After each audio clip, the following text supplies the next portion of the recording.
তিস্তা পাড়ে বিএনপির অবস্থান কর্মসূচির শেষ দিন আজ। থাকবেন তারেক রহমান, কামরুজ্জামান।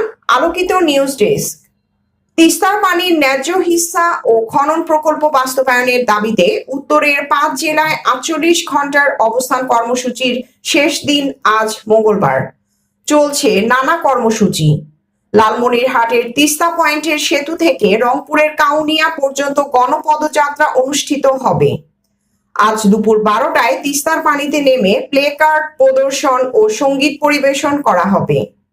দিনভর কর্মসূচি শেষে সন্ধ্যায় সমাপনীতে বিএনপির ভারপ্রাপ্ত চেয়ারম্যান তারেক রহমান ভার্চুয়ালি যুক্ত হয়ে বক্তব্য দেবেন।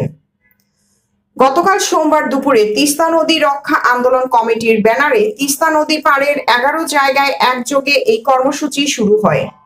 উদ্বোধন করেন বিএনপি মহাসচিব মির্জা ফখরুল ইসলাম আলমগীর। তিনি বলেন, 15 বছরে আওয়ামী লীগ তাদের বন্ধু দেশের কাছ থেকে 1 ফোঁটা পানিও আনতে পারেনি।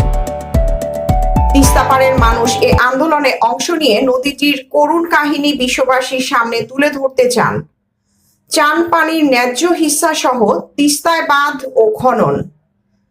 এ বিষয়ে তিস্তা নদী রক্ষা আন্দোলনের প্রধান সমন্বয়ক অধ্যক্ষ আসাদুল হাবিব দুলু বলেন, সকাল থেকে বিভিন্ন স্থান থেকে লোকজন আসা শুরু করেছে। আমরা সব ধরনের প্রস্তুতি নিয়েছি। এই অঞ্চলের মানুষের দীর্ঘদিনের দাবি তিস্তা মহাপরিকল্পনা বাস্তবায়নের। 48 ঘন্টা অবস্থান কর্মসূচিতে দলের কেন্দ্রীয় নেতারা উপস্থিত ছিলেন। প্রিয়াঙ্কা মল্লিক, আলোকিত টিভি নিউজ ডেস্ক, ঢাকা।